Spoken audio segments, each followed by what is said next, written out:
अच्युतं केशवं रामनारायणं कृष्णदामोदरं वासुदेवं हरिं श्रीधरं माधवं गोपिकावल्लभं जानकीनायकं रामचन्द्रं भजे। अच्युतं केशवं सत्यभामाधवं माधवं श्रीधरं राधिका राधितम् इन्दिरामन्दिरं चेतसा सुन्दरं देवकी नन्दनं नन्दजं सन्ददे।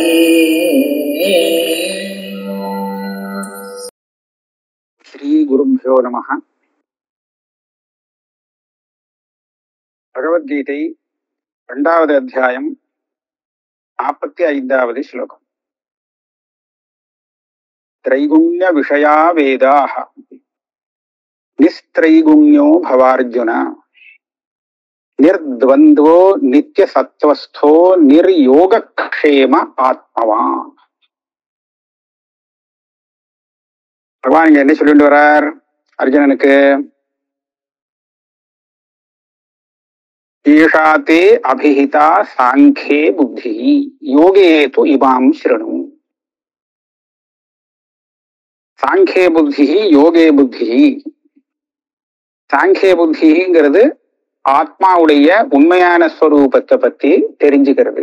இந்த ஞானத்துக்கு சாங்கியம்னு பேர் கொடுத்திருக்கார் பகவத்கீதையில. யோகம் அப்படிங்கிறது இனிமேதான் சொல்ல போறேங்கிறார். யோகே து இமாம் ஸ்ருணு. மேல சொல்ல போறேன், இன்னும் 2 ஸ்லோகம் கழிச்சு வரும். அதை பத்தி அந்த யோகம் இந்த சாங்கியத்தை அடையறதுக்கு சாதனமா இருக்கு. இவர் யோகத்தை எதுக்காக சொல்றார் அப்படின்னு சொன்னா, சும்மா அப்படி ஒண்ணு இருக்கு அப்படின்னு தெரிவிக்கிறதுக்காக இல்லை. இந்த யோகத்தை நீங்க அனுஷ்டானம் பண்ணினீங்களானால் இது உங்களுக்கு சாங்கியத்தை அடையறதுக்கு சாதனமாகும் அப்படிங்கிறதுக்காகத்தான் யோகத்தை நான் சொல்ல போறேன்னு சொல்றேன். எப்பவுமே இந்த சாதனம் இருக்கே, அந்த சாதனத்தை தான் அதிகமாக நாம பிரசம்சை பண்ணணும். சாத்தியம் பெருசா இருக்கும். சாத்தியம் பெருசா இருந்தாலும் இந்த சாத்தியம் நம்மளை அடையணும்னு சொன்னா அதுக்கு உண்டான சாதனை நமக்கு வேணும் இல்லையா?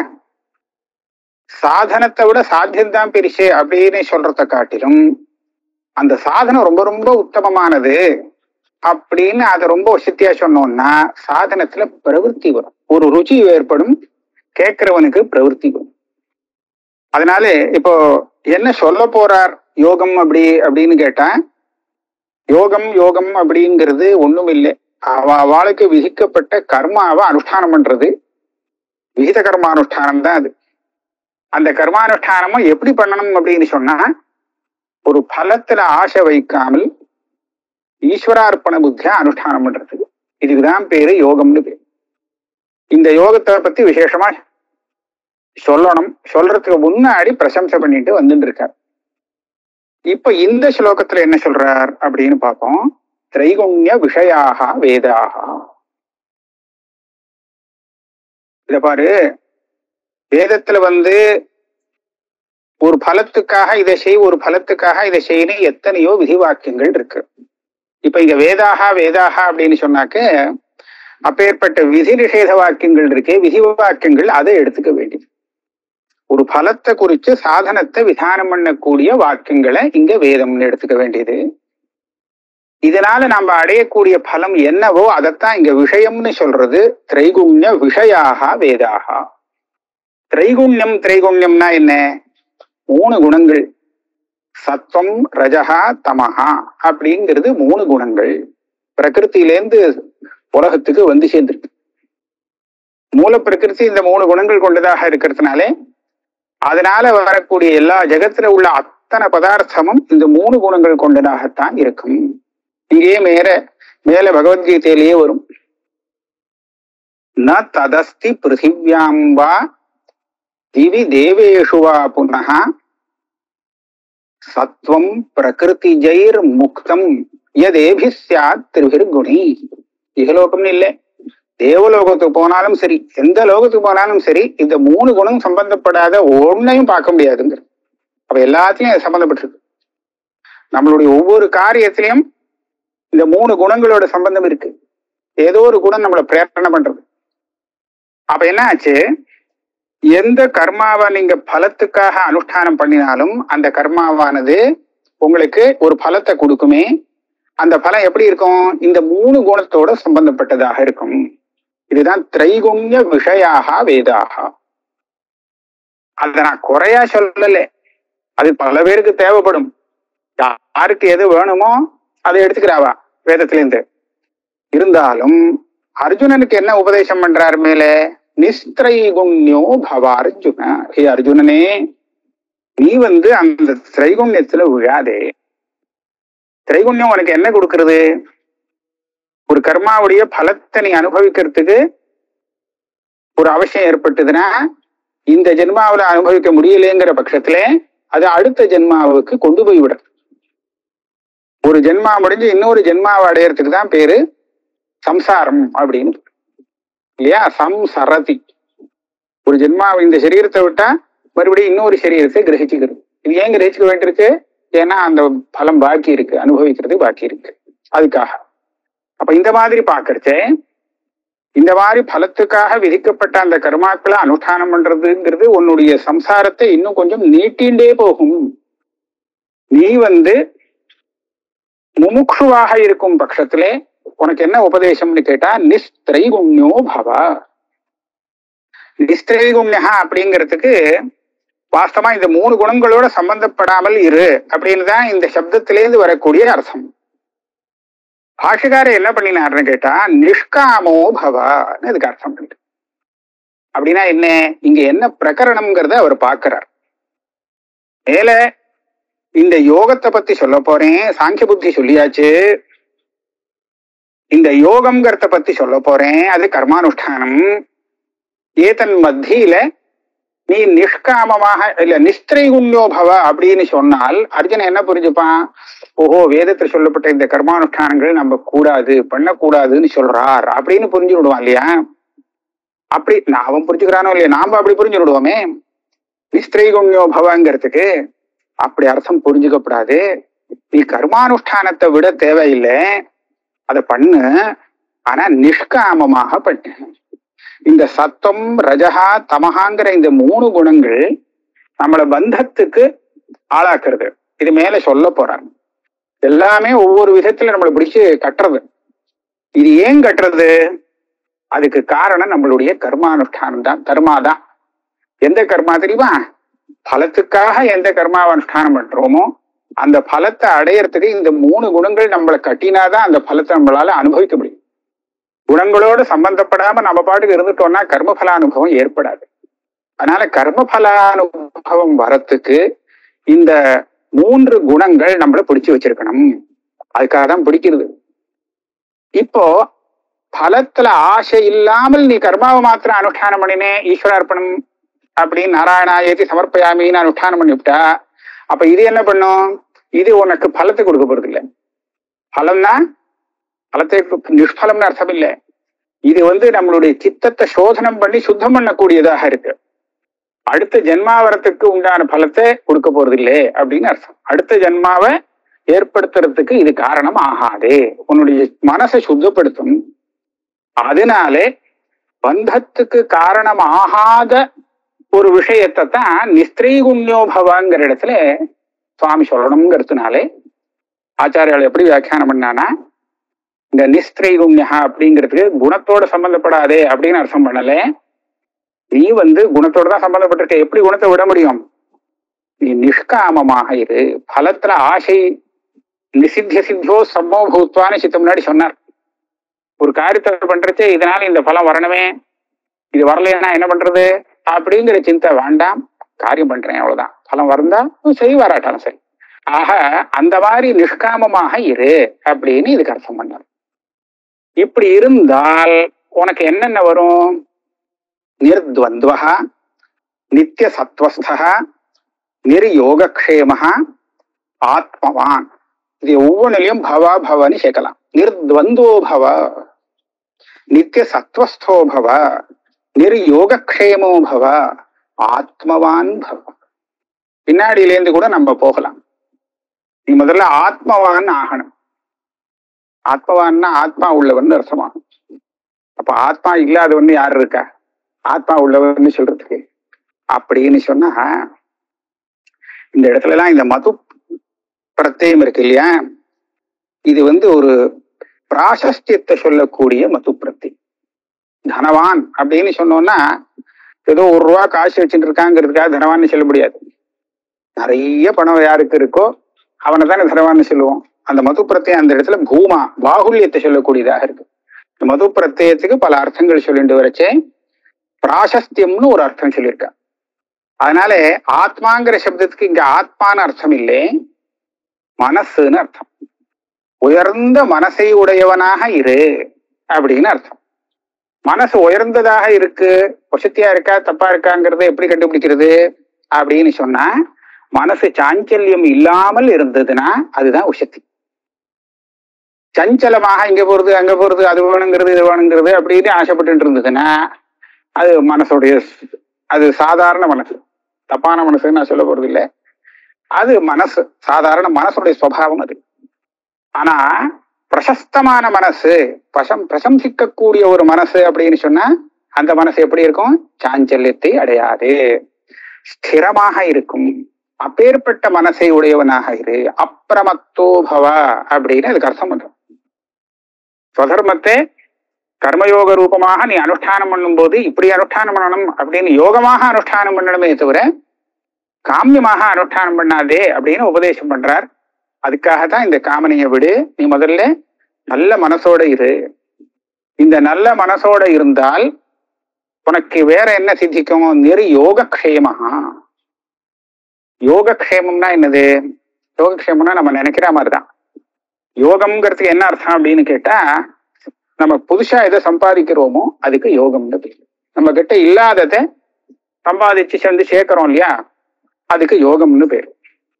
க்ஷேமம் அப்படிங்கிற இந்த சப்தம் சம்பாதிச்சத்தை காப்பாத்துறதுக்கு பேர், இதுக்கு க்ஷேமம்னு பேர். இப்போ இது எல்லாருக்குமே சுவாவ சித்தமா இருக்கு.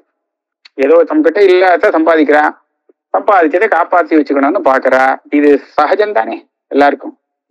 இப்போ அர்ஜுனனை பார்த்து என்ன சொல்றார் சுவாமி? நிர்யோகக்ஷேமோ பவ, இந்த யோகக்ஷேமம் இல்லாதவனாக நீ இரு.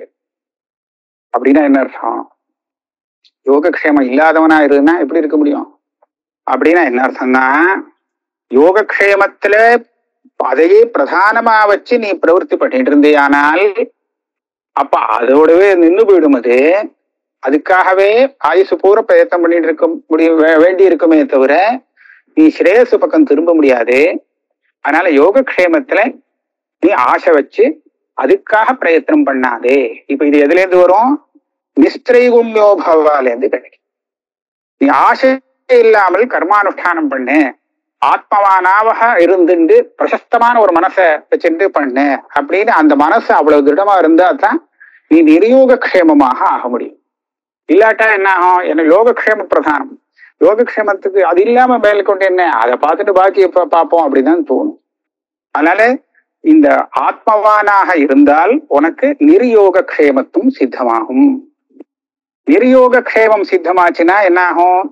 நித்திய சத்வஸ்தா, நீ எப்போதும் சத்துவகுணத்தோடு இருக்கலாம். இந்த சத்துவகுணத்துல இருந்தா ஒரு நல்ல தியானம் வரும், மனசுலயே ஒரு பிரகாசம் வரும், ஆனந்தம் வரும், சௌக்கியம் வரும் அப்படிங்கிறத மேல் கொண்டு வர்ணிக்கிறார்.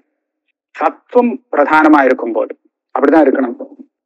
அது இருக்கணும்னு சொன்னா நீ யோகக்ஷேமத்துல மனசை ஈடுபடுத்தி வச்சிருந்தேன்னு சொன்னா இருக்கவே முடியாது. எப்படியா இருந்தாலும் ஏதாவது மாட்டும். உன்னை சத்துவகுணத்திலேருந்து கீழே இறக்கு ரஜோகுணத்துக்கோ தமோ குணத்துக்கோ கொஞ்சம் கொண்டு போய் இழுக்கிறதுக்கு ஏதாவது சேரும்.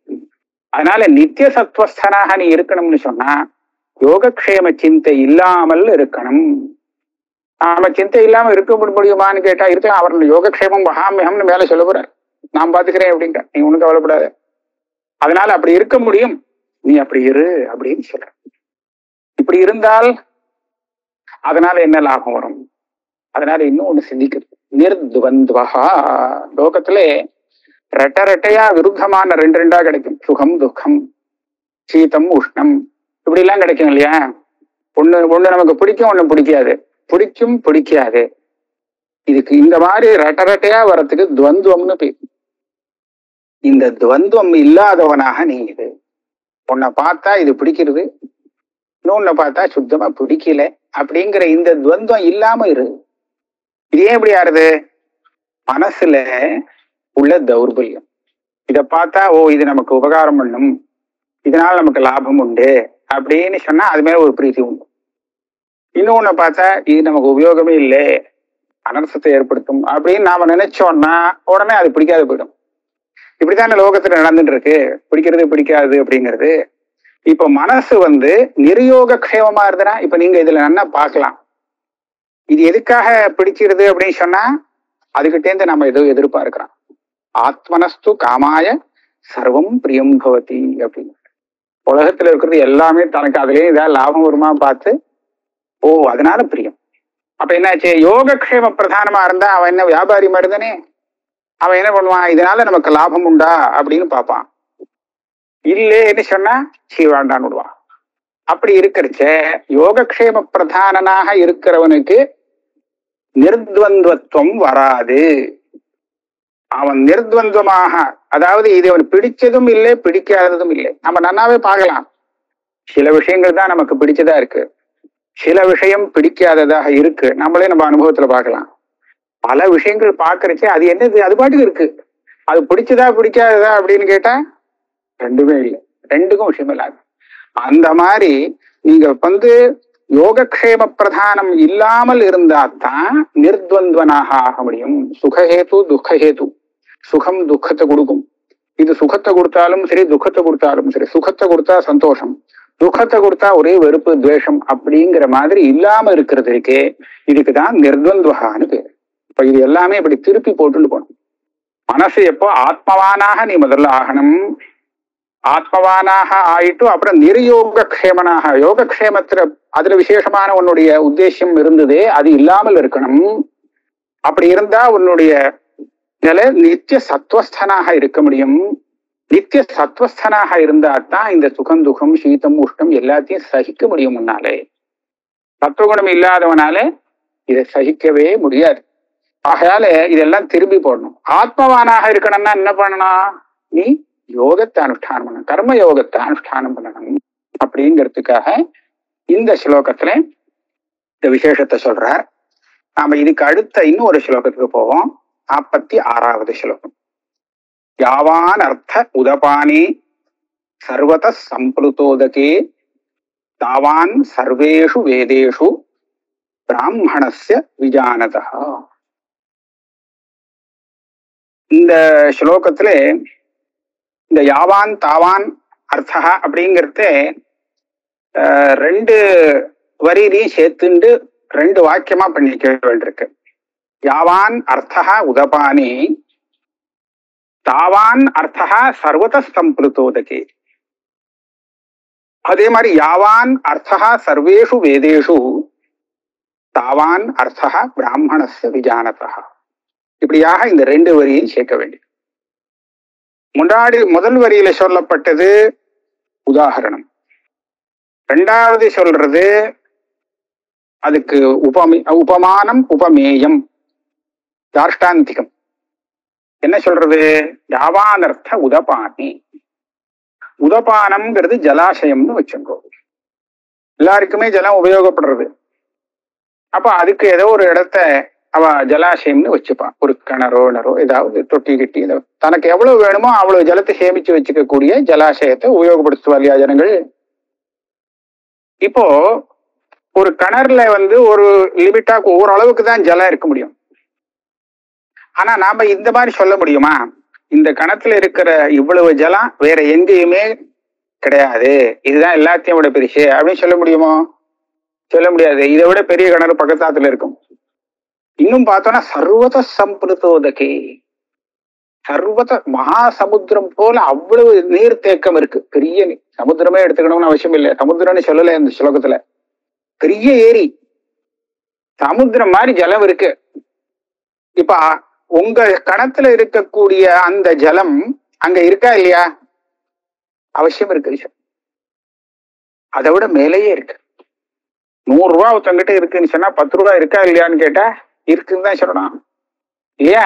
10 ரூபா இல்லாம 10 ரூபா கிடையாது, 100 ரூபா இருக்குன்னா நான் வெறும் நோட்டை வச்சுன்னு சொல்லல, கணக்கை வச்சுன்னு பாக்குறோம். அப்படி பாக்குறச்சே நிறைய ஜலம் இருக்கிற இடத்துல குறைச்சலா ஒரு தொட்டி நிறைய ஜலம் இருக்கிறவனுக்கு வேண்டிய ஒரு பலம் எப்படி அதுக்குள்ள அடங்குமோ, அந்த பெரிய பலத்துக்குள்ள இந்த சின்ன பலம் எப்படி அந்தர்கதமாகுமோ, இதை திருஷ்டாந்தமாக காண்பிக்கிறார். யாவானர்த்த உதபானி சர்வத சம்புலுத்தோதகி. அடுத்த வரியில என்ன சொல்றார்? தாவான் யாவான் சர்வேஷு வேதேஷு தாவான் பிராமணஸ்ய விஜானதா. அர்த்தகான பிரயோஜனம். இந்த வேதத்துல வேதேஷு அப்படிங்கிற இடத்துல ஏற்கனவே வேதாக சொன்ன மாதிரி அந்த பலத்துக்காக விதிக்கப்பட்ட விதி வாக்கியங்களை எடுத்துக்கலாம். காமியமாக விதி வாக்கியங்கள். அந்த விதி வாக்கியங்கள்ல ஒரு இடத்துல புஸ்தக காமகா இருக்கும், ஒரு இடத்துல பசு காமகா இருக்கும், கிராம காமகா என்னெல்லாமோ இருக்கும். உன்னை கூட பாக்கி விடாமல் எல்லாத்தையும் மொத்தமா சேருங்க, எல்லா காமத்தையும் ஒன்னா சேருங்க. இத்தனை காமமும் சேர்த்தா எவ்வளவு ஆகும்? ஏதோ ஒரு அளவுக்கு ஆகும் இல்லையா? இவ்வளவு பெருசா ஆகும். ஒரு பெரிய மூட்டை, இவனுக்கு ஆசைப்பட்டது எல்லாம் கிடைச்சு போச்சு அப்படிங்கிற மாதிரி வரும்னு வச்சுக்கிறோம். இது எல்லாத்தையும் மொத்தமா சேருங்கோ. இதுக்கு இதை விட இன்னொருத்தனை பாருங்கோ, பிராமணஸ்ய விஜானதகான்னு சொல்றோம். விஜானதா அப்படிங்கிற இடத்துல இந்த ஞானம் வந்தவன் அப்படின்னு அதுக்கு அர்த்தம். ஞானம்ங்கிறது எந்த ஞானம்? எந்த ஞானத்தை பத்தி சொல்றது? ஏற்கனவே சாங்கிய புத்தி அப்படின்னு சொன்னார் இல்லையா? அந்த ஞானத்தை தான் இங்க சொல்றார். அதாவது ஆத்ம ஞானத்தை சொல்றது. இந்த ஆத்ம ஞானம் வந்தவன் இருக்கானே அவனைத்தான் விஜானன் அப்படின்னு சொல்றது.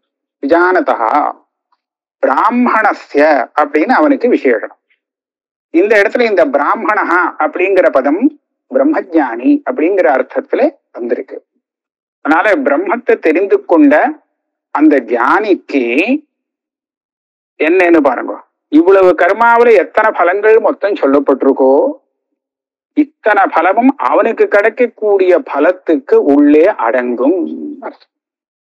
ஒரு சின்ன தொட்டியில இருக்கிற ஜலம் எப்படி சமுத்திரம் மாதிரி நிறைய ஜலம் இருக்கிற இடத்துல அந்த அடக்கமாகுமோ, இதை விட எத்தனையோ பெருசது. அதனால இந்த பலம் அதுக்குள்ள அடங்குமோ, அதே மாதிரி இந்த ஆத்ம தத்துவ ஞானத்தினுடைய பலம் இருக்கே, அந்த பலத்துக்குள்ளே இந்த கர்மானுஷ்டானத்தினால நமக்கு கிடைக்கக்கூடிய பலங்கள் எல்லாம் அதுக்குள்ள அடங்கும். ஆக இந்த கர்மானுஷ்டானத்தால் வரக்கூடிய பலம் சின்னது, இத்துணூண்டு. தியானத்தால் வரக்கூடிய பலம் சமுத்திரம் போல அவ்வளவு பெருசா இருக்கு இல்லையா? அப்ப இப்பேற்பட்ட பலத்தை கொண்ட அந்த ஞானத்தை அடையறதுக்கு கர்மயோகம் சாதனமாக இருக்கிறதுனாலே நீ அந்த கர்மயோகத்தை ஒழுங்கா அனுஷ்டானம் பண்ணணும் அப்படிங்கிறதுக்காக தான் இந்த ஸ்லோகம் வருது. இதுக்கு அடுத்த ஸ்லோகம் தான் நமக்கு கர்மயோகம்னா என்ன அப்படின்னு சொல்லக்கூடிய ஸ்லோகம். கர்மண்யே வாதிகாரஸ்தே மா பலேஷு கதாச்சன மா கர்மபல ஹேதுர் பூஹு மா தே சங்கோஸ்து அகர்மணி. இந்த ஸ்லோகம் ரொம்ப பிரசித்தம், எல்லாரையும் சொல்லிட்டு இருப்பா.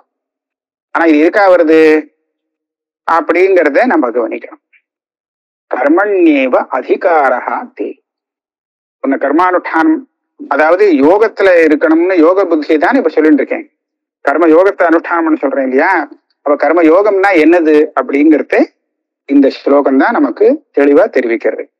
கர்மணி ஏவ அதிகாரஹா தே. தேனா உனக்கு, ஹே அர்ஜுனே, உனக்கு கர்மாவை அனுஷ்டானம் பண்றதிலே தான் அதிகாரஹா.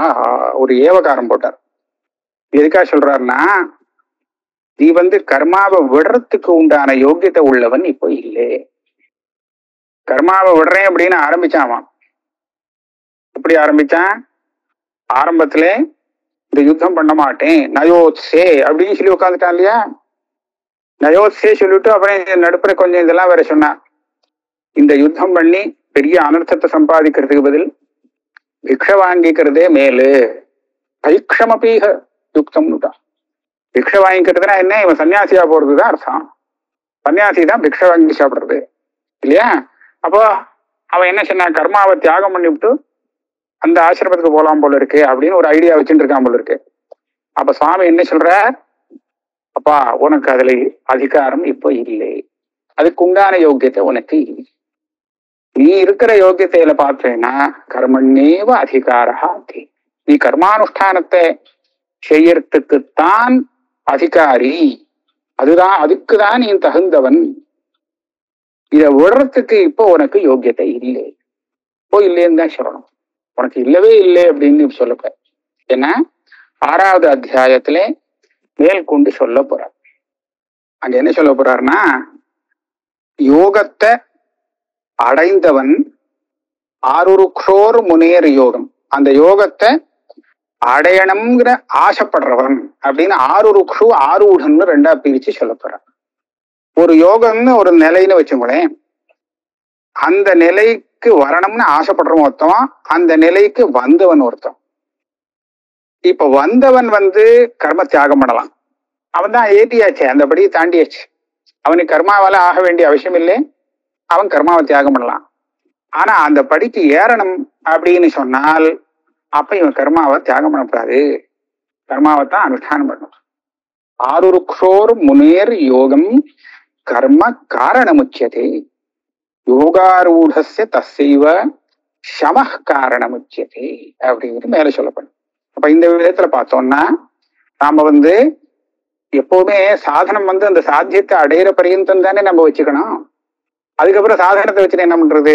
பாஷ்யக்காரர் ஒரு உதாரணம் சொல்லுவார். இந்த கரையில இருந்து நதியை தாண்டி அக்கறைக்கு போகணும், போகிறதுக்கு ஒரு போட்டை உபயோகப்படுத்திப்பான். போட்ல தானே அங்க போறான்.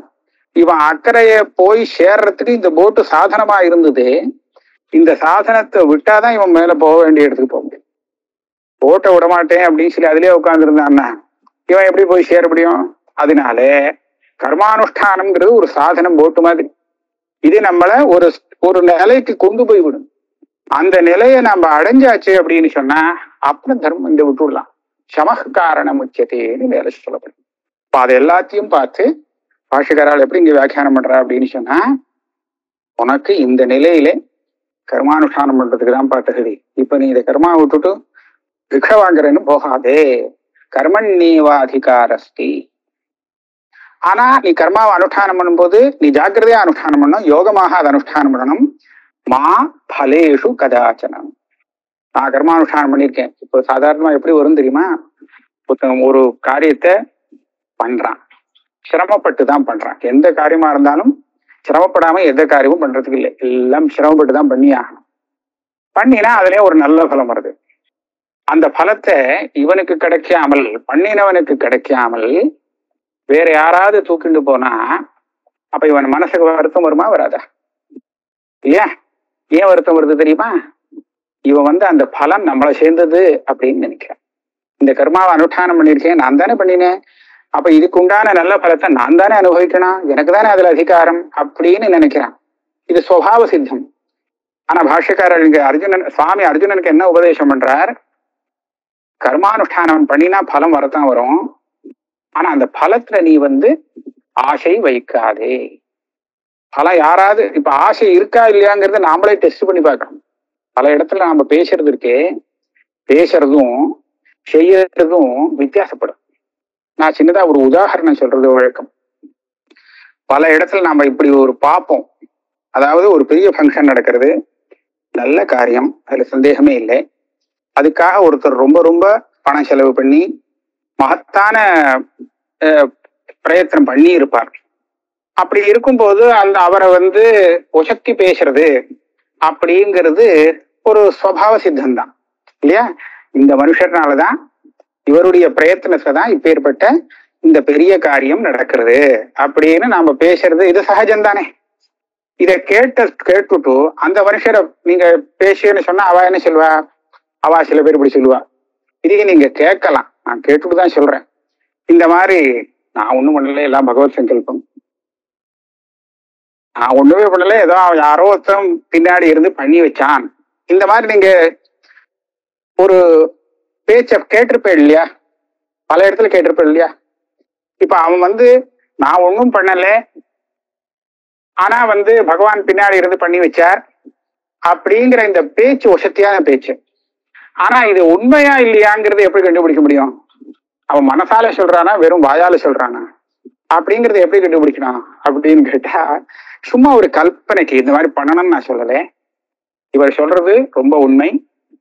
வாஸ்தவமா இவர் இந்த காரியத்துக்கு எந்த பரிசிரமும் படல, எல்லாம் பகவத் சங்கல்பத்துல நடந்தது அப்படின்னு நாம சொன்னோம்னா அப்போ அவனுடைய முகம் எப்போ வர போக்க பார்த்தா தெரிஞ்சு போகும் இவன் வெறும் வாயால சொன்னானா மனசால சொன்னானா அப்படிங்கிறது. இது எதுக்காக நான் சொல்றேன் அப்படின்னு கேட்டா, இந்த மாதிரி பண்ணப்படாதுங்கிறதுக்காக இல்லை. நமக்கு அந்த பலத்துல அதிகாரம்னா ஆசை, அது இருக்கா இல்லையாங்கிறது நம்ம வார்த்தையாலேயே நமக்கு தெரியாது. இப்போ நாம பலத்துல ஆசைப்பட்டு இந்த கர்மாவை அனுஷ்டானம் பண்ணோமா இல்ல பலத்துல ஆசை இல்லாம பண்ணினோமா அப்படிங்கிறது நாம எப்படி கண்டுபிடிச்சுக்கிறது அப்படின்னு கேட்டா, இது இப்படிதான் டெஸ்ட் பண்ணா தெரியும். நிஜமாவே எனக்கு அந்த பலத்துல ஒன்றும் ஆசை இல்லைன்னா யாரோ அப்படி சொன்னாலும் எனக்கு ஒன்றும் வருத்தமே வரக்கூடாது. இவ்வளவு சிரமப்பட்டிருக்கேன் இப்படி சொல்லிவிட்டா இருப்பாரு அப்படின்னு மனசுல ஒண்ணு வந்ததுன்னு சொன்னா, நிச்சயமா நான் அந்த பலத்துல இதுலயோ ஒரு கொஞ்சம் ஆசை வச்சுட்டு இருக்கேன் அப்படின்னு தெரியுறது இல்லையா? இப்பேற்பட்ட இந்த சின்ன ஆசையை கூட விடணுங்கிறதுக்காகத்தான் இங்க என்ன சொல்றாருன்னா, மா பலேஷு கதாச்சன கர்ம பல திருஷ்ணா மாபூத் கதாச்சன கசாஞ்சிதப்பியவஸ்தா. இந்த கர்மாவை நீ பண்ணு, இதுல இருந்து வரக்கூடிய நல்ல பலன் தனக்கு வேணுங்கிறத துளி கூட எதிர்பார்க்காதே, அதுல ஆசையே வைக்காது. அதுக்காக உனக்கு வராதுன்னு சொல்லல, நீ ஆசை வைக்காதேன்னு தான் சொல்லியிருக்காரே தவிர இதனால வரக்கூடிய பலம் உனக்கு தான் சேரும். அதுல கவலையே எல்லாருக்கும் வரட்டும், உனக்கும் வரத்தா வரும், வராம போகவே போகாது. மா கர்ம பல ஹேது பூ. மூணாவது என்ன சொல்றாருன்னா, எதுக்காக இந்த கர்மாவில கர்ம பலத்துல ஆசை இல்லாமல் கர்மானுஷ்டானம் பண்ணுன்னு சொல்றேன் அப்படின்னு கேட்டா, நீ ஆசையோட கர்மானுஷ்டானம் பண்ணினே ஆனால் அப்ப நீ கர்ம பலத்துக்கு ஹேத்துவாகி விடுவாய். கர்ம பலத்துக்கு ஹேத்துவாருதுன்னா என்ன? ஒரு கட்டாயம் வந்துடும், இந்த பலத்தை நீ தான் அனுபவிச்சாகணும் அப்படின்னு. இப்போ அப்படி கட்டாயம் வந்து கொடுத்தோன்னு சொன்னா என்ன ஆகும்? அந்த பலத்தை அனுபவிக்கிறதுக்கு நீ அடுத்த ஜென்மா கூட எடுக்க வேண்டியதாக இருக்கும். உன்னுடைய ஜென்மா மேல நீண்டு போகும். கர்ம பலத்துக்கு ஹேத்துவாக யாரு ஆகிறான்னு சொன்னா, பலத்துக்கு ஆசைப்பட்டு யாரு அனுஷ்டானம் பண்றாளோ, இந்த அதுக்கு சாதனமாக கர்மானுஷ்டானம் பண்றாளோ அவ கர்ம பல ஹேது, அவாதான் கர்ம பல ஹேத்து. ஏன்னா இவ பண்ணியாச்சு, காரியத்தை பண்ணியாச்சு, பலம் இவருக்கு தான் சேரணும். சேர்றதுக்கு இந்த ஜென்மா போறலன்னு சொன்னா அடுத்த ஜென்மாவுக்கு நீட்டும். அங்க போய் இதே மாதிரி வேற காரியங்கள் இப்படி போயிட்டே இருக்கும் இல்லையா? நீ அந்த மாதிரி ஆயிடாதே. கர்ம பலத்துல ஆசை வச்சு கர்மானுஷ்டானம் பண்றதுங்கிறது கர்ம பலத்துக்கு ஹேதுவாகக்கூடிய ஒரு நிலை. அந்த நிலையில இருந்து நீ கர்மானுஷ்டானம் பண்ணாதே. ஈஸ்வரார்ப்பண புத்தியா, பலத்துல ஆசை இல்லாமல் எனக்கு விதிக்கப்பட்ட கர்மா இது, என் கடமை, நான் செய்யறேன், இதனால என்ன வருதோ வர்றா, அதை பத்தி எனக்கு கவலை இல்லை, அந்த நிலையில இருந்துட்டு நீ பண்ண. மா கர்ம பல ஹேதுர் பூ. இந்த மூணு உபதேசத்தை கேட்ட உடனே சடார்னு ஒரு லௌகிகம் கேள்வி கேட்டுருவான். நீ கர்மானுஷ்டானம் பண்ணணும், ஆனா பலத்துல ஆசைப்படாதே. என்ன நான் பைத்தியமா? எனக்கு ஒண்ணு வேண்டான்னு சொன்னா, பலமே வேண்டான்னு சொன்னா அப்ப எதுக்காக சிரமப்படணும் இல்லையா? அப்ப எதுக்காக நான் கர்மானுஷ்டானம் சாஸ்திரத்தில் விதிக்கப்பட்ட கர்மாவை அனுஷ்டானம் பண்றதுன்னு சொன்னா சிரமப்படாமல அனுஷ்டானம் பண்ண முடியும்? ஏதோ ஒரு சிரமம் இருக்குத்தானே இருக்கும். அப்ப பலமே வேண்டாம்னா சும்மா பேசாம இருந்து விடலாமே, அனுஷ்டானத்தை பண்ணவே வேண்டாமே, விட்டு விடலாமே அப்படின்னு ஒரு கேள்வி கேட்பான். அர்ஜுனன் இப்படி கேட்டான்னு வச்சுக்கோங்களேன். அப்போ சுவாமி என்ன பதில் சொல்றார்? மாத்தே சங்கோஸ்து அகர்மணி. பலம் வேண்டாட்டா நமக்கு எதுக்கு சாதனம் அப்படின்னு சொல்லி சாதனத்தை கைவிட்டு விடாதே, கர்மானுஷ்டானத்தை வேண்டாம் அப்படின்னு விடுறதுல உனக்கு ஒரு பிரீத்தி வரக்கூடாது.